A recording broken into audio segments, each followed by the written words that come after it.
목사님이 절대 알려주지 않은 말씀을 간략하게 말씀드리겠습니다. 성경에는 창조가 있고 또 역사와 교훈과 족보가 있고 또 가장 중요한 예언과 성취가 있습니다. 그럼 예언과 성취 몇 구절을 읽어드리겠습니다. 이사야서 7장 14절에 보면 그러므로 주께서 친히 징조를 너희에게 주실 것이라. 보라, 처녀가 잉태하여 아들을 낳을 것이요 그 이름을 임마누엘이라 하리라 하시고, 성취는 마태복음 1장 22절에서 23절에는 아들을 낳으리니 이름을 예수라 하라. 이는 그가 자기 백성을 그들의 죄에서 구원할 자이심이라 하니라. 이 모든 일이 된 것은 주께서 선지자로 하신 말씀을 이루려 하심이니 이르시되, 보라, 처녀가 잉태하여 아들을 낳을 것이요 그의 이름은 임마누엘이라 하리라 하셨으니 이를 번역한즉 하나님이 우리와 함께 계시다 함이라 라고 하셨습니다. 예수님께서 태어나시면서 예언이 이루어진 대목입니다. 또 스가랴 11장 12절 13절에 보면 내가 그들에게 이르되 너희가 좋게 여기거든 내 품삯을 내게 주고 그렇지 아니하거든 그만두라. 그들이 곧 은 30개를 달아서 내 품삯을 삼은지라. 여호와께서 내게 이르시되 그들이 나를 헤아린 바 그 삭을 토기장이에게 던지라 하시기로 내가 곧 그 은 30개를 여호와의 전에서 토기장이에게 던지고 라고 은 30에 팔린다고 나왔습니다. 이어서 마태복음 26장 14절 15절에 유다의 배신이 나오는데요. 그때 12 중에 하나인 가룟 유다라 하는 자가 대제사장들에게 가서 말하되 내가 예수를 너희에게 넘겨주리니 얼마나 주려느냐 하니 그들이 은 30을 달아주거늘. 저가 그때부터 예수를 넘겨줄 기회를 찾더라. 스가랴에서 예언한 것이 마태에서 이루어진 것을 볼 수 있습니다. 시편 34편 20절에 그 모든 뼈를 보호하시며 그 중에 하나도 꺾이지 아니하도다 하고, 요한복음 19장 33절에서는 예수께 이르러는 이미 죽은 것을 보고 다리를 꺾지 아니하고 그중 한 군병이 창으로 옆구리를 찌르니 곧 피와 물이 나오더라. 이와 같이 뼈가 꺾이지 않은 상태에서 창으로 옆구리를 찌르는 상황이 나옵니다. 승천하시는 예언은 시편 68편 18절에 주께서 높은 곳으로 오르시며 사로잡은 자를 끌고 선물을 인간에게서 또는 패역자 중에서 받으시니 여호와 하나님이 저희와 함께 거하려 하심이로다. 사도행전 1장 9절에 보면 이 말씀을 마치시고 저희 보는 데서 올리워 가시니 구름이 저를 가리워 보이지 않게 하더라. 하늘로 올라갑니다. 구약에서 예언한 것이 신약에서 성취된 말씀이 되겠습니다. 약 300건이 된다고 합니다. 그리고 요한복음 19장 30절에 예수님은 다 이루었다 하셨습니다. 창세기 1장 3절에 빛을 창조하시고 또 1장 16절에 두 큰 광명을 만드십니다. 여기서 빛과 광명 어떤 차이인지 말씀이 없습니다. 또 1장 26절에 하나님이 가라사대 우리의 형상을 따라 우리의 모양대로 우리가 사람을 만들고 그로 바다의 고기와 공중의 새와 육축과 온 땅과 땅에 기는 모든 것을 다스리게 하자 하시고, 여기에서는 우리라는 복수로 말씀하십니다. 요한계시록 4장에 보면 또 보좌에 둘려 24보좌들이 있고 그 보좌들 위에 24장로들이 흰 옷을 입고 머리에 금 면류관을 쓰고 앉았더라. 보좌로부터 번개와 음성과 뇌성이 나고 보좌 앞에 7등불 켠 것이 있으니 이는 하나님의 7영이라. 이와 같이 24장로가 있고 7영이 있고 4천사와 수많은 눈들이 있다고 했습니다. 하나님은 혼자 일하시는 것이 아님을 알 수 있습니다. 또 1장 27절에 보면 남자와 여자를 창조하십니다. 그리고 생육번성, 충만정복, 다스리라고 말씀하십니다. 그리고 2장 7절에는 흙으로 사람을 지었다고 하시고 생기를 주셨다고 했습니다. 욥기서 33장 6절에도 흙으로 사람을 지었다고 나왔습니다. 그럼 모든 사람은 흙으로 지었다는 것입니다. 그래서 잘난 사람이나 못난 사람이나 흙에서 나는 것을 먹고 사는 것인지 생각해 볼 필요가 있습니다. 창세기 2장 24절에서 부모를 떠났다고 하십니다. 과연 여기서 부모님은 누구인지 말씀이 더 이상 없으십니다. 사람을 창조했는지 인류를 창조했는지 말씀은 없으십니다. 그리고 3장 22절에는 생명나무 실과가 나옵니다. 그리고 계시록 22장에서 즉 성경 마지막 장에 생명나무와 실과가 나옵니다. 요한복음 15장 5절에서 나는 포도나무요 너희는 가지니 저가 내 안에 내가 저 안에 있으면 이 사람은 과실을 많이 맺나니 나를 떠나서는 너희가 아무것도 할 수 없음이라 라고 말씀하십니다. 나무와 열매에 대해서 다음에 함께 논해보겠습니다. 창세기에서 나온 뱀은 계시록 20장 2절에 뱀을 잡고 보니 용을 잡으니 곧 옛 뱀이요 마귀요 사단이라 잡아 1000년 동안 결박하여라고 하였습니다. 그러면 창세기에 나오는 뱀은 사단이라고 할 수 있을까요? 또 이사야 14장 12절에서 계명성이라고 했습니다. 그리고 에스겔 28장 13절에 보면 하나님의 동산 에덴에서 부귀영화를 누렸던 자라고 했습니다. 그리고 덮는 그룹이라고 했습니다. 그룹은 천사를 말하죠. 출애굽에 나오는 지성소 언약궤 위에도 두 그룹이 존재합니다. 거기서 내가 너와 만나고 속죄 소위 곧 증거궤 위에 있는 두 그룹 사이에서 내가 이스라엘 자손을 위하여 내게 명할 모든 일을 내게 이르리라. 출애굽기에서 또 함께 논해보겠습니다.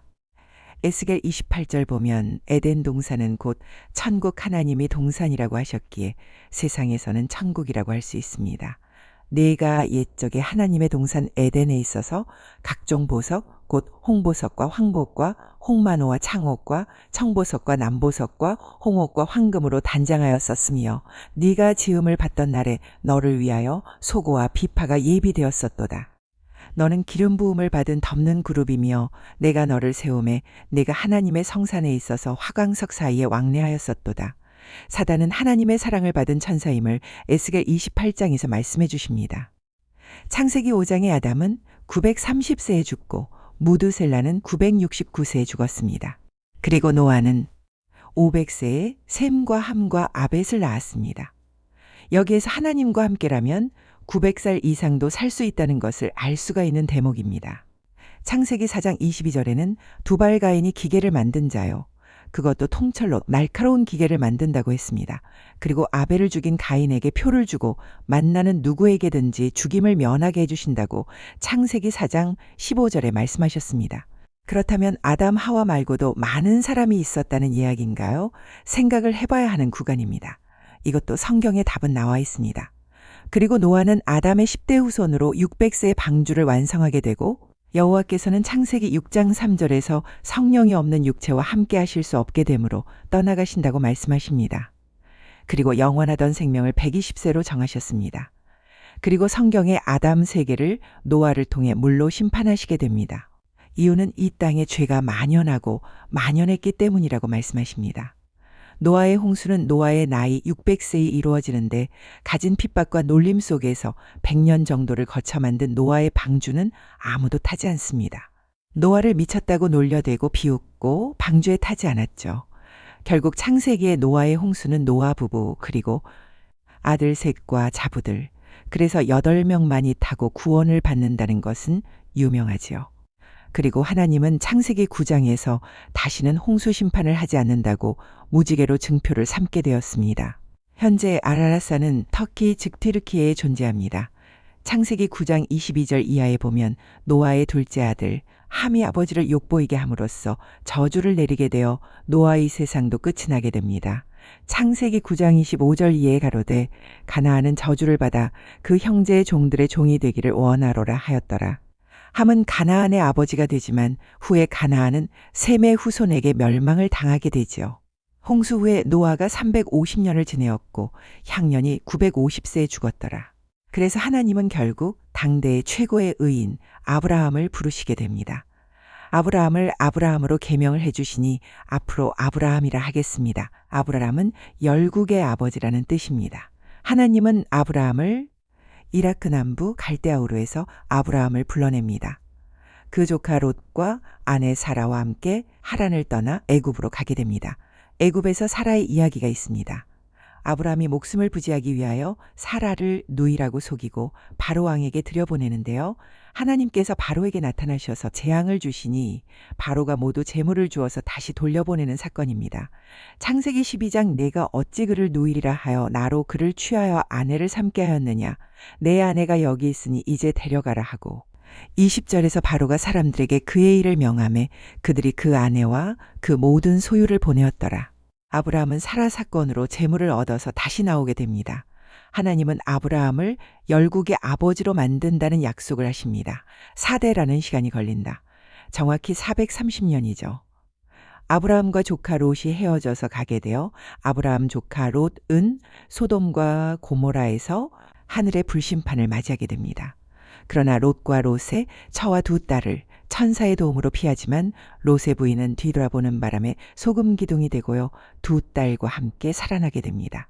두 딸이 아버지께 술을 먹여 잠자리에 함께하여 큰딸의 아들은 모압이라 하고 후에 모압의 조상이 됩니다. 작은 딸의 아들은 베남이라 이름하여 후에 암몬 족속의 조상이 됩니다. 아브라함 여종 하갈과 동침하여 태어난 아들이 이스마엘입니다. 이스마엘은 후에 아랍의 조상이 됩니다. 즉 팔레스타인의 조상이 되지요. 아브라함이 100세에 이삭을 낳아서 하나님께 이삭을 바치는 사건은 너무나 유명하죠. 그래서 믿음의 조상이 되는 크나큰 사건이 있었죠. 아브라함이 175세에 죽게 됩니다. 그리고 이삭과 그 아내 리브에게서 태어난 아들이 에서와 야곱입니다. 에서와 야곱의 장자 이야기도 유명하죠. 어머니 리브의 도움으로 장자권을 에서로부터 야곱이 받게 되는데 야곱이 에서로부터 장자권을 뺏는 이야기는 재밌는 이야기가 되겠습니다. 야곱은 에서를 피해서 하란으로 가게 되고 외삼촌 라반의 집에서 살게 됩니다. 7년씩 2번, 즉 14년을 봉사하고 라반의 두 딸을 얻게 되는 이야기입니다. 첫째 딸을 레아, 둘째 딸을 라헬이라고 합니다. 라헬이 낳은 아들이 요셉이 되는데요. 후에 애굽의 총리까지 되는 일이 있게 됩니다. 야곱이 돌아오는 길에 창세기 32장 2절에 보면 천사와 야곱이 씨름을 하게 되는데요. 이때 천사가 야곱의 환도뼈를 쳐서 다치게 하는 사건이 있습니다. 그리고 여기에서 야곱이 천사를 이기게 되고 천사가 야곱의 이름을 이스라엘이라고 하였으니 이스라엘은 이겼다는 뜻이 됩니다. 야곱이 그곳을 브니엘이라 명하였습니다. 그래서 지금도 이스라엘 사람들은 환도뼈 힘줄을 먹지 않는다고 합니다. 야곱이 돌아와 에서를 만나게 되는데 에스가 부둥켜 안고 함께 울게 됩니다. 야곱의 부인은 레아, 라헬, 비라, 실바 이렇게 해서 4명이 있습니다. 그리고 아들이 12명이 있습니다. 후에 이스라엘의 12지파가 됩니다. 요셉은 라헬의 첫 번째 아들이 되겠습니다. 요셉은 밤에 꿈을 꾼 이야기를 형제들에게 이야기합니다. 그래서 꿈 이야기로 인해서 형제들에게 미움을 사게 되고 형제들이 광야에서 요셉을 죽이려 할 때 지나가는 상인 이스마엘 사람의 손에 이끌려 애굽으로 가게 됩니다. 애굽에서도 꿈 해몽을 잘해서 크게 성공하여 총리까지 하게 됩니다. 애굽에서 요셉의 이름은 사브나바네라고 명을 받았습니다. 그리고 창세기 41장에서 바로의 꿈 해몽을 합니다. 암소 7마리와 또 흉악한 소가 7마리 암소를 먹는다는 꿈을 요셉은 7년 풍년과 7년 흉년으로 꿈을 해몽하였습니다. 그래서 요셉이 총리가 돼 전국을 돌며 곡식을 저장하게 하였습니다. 창세기 41장 7절에 보면 재밌는 구절이 있습니다. 요셉의 형들이 와서 그 앞에서 땅에 엎드렸을 때 요셉 보고 형들인 줄을 알았으나 모른 체하고 엄한 소리로 그들에게 말해 가로되 너가 어디서 왔느냐 하고 묻는 구절이 나옵니다. 허나 그들은 요셉을 알지 못하였더라. 요셉은 한쪽에 가서 눈물을 흘리고 모른 체하며 형들에게 곡물을 채워주고 아무도 모르게 돈을 자루에 넣어주는 장면은 정말 감동입니다. 그리고 시므온을 붙잡아두고 돌아가서 말제 즉 베냐민을 데리고 오라고 하였습니다. 이 말을 들은 야곱은 크게 걱정했습니다. 요셉도 없고 시므온은 묶여있고 또 데리고 오라는 베냐민 즉 말제를 빼앗길 것을 걱정했습니다.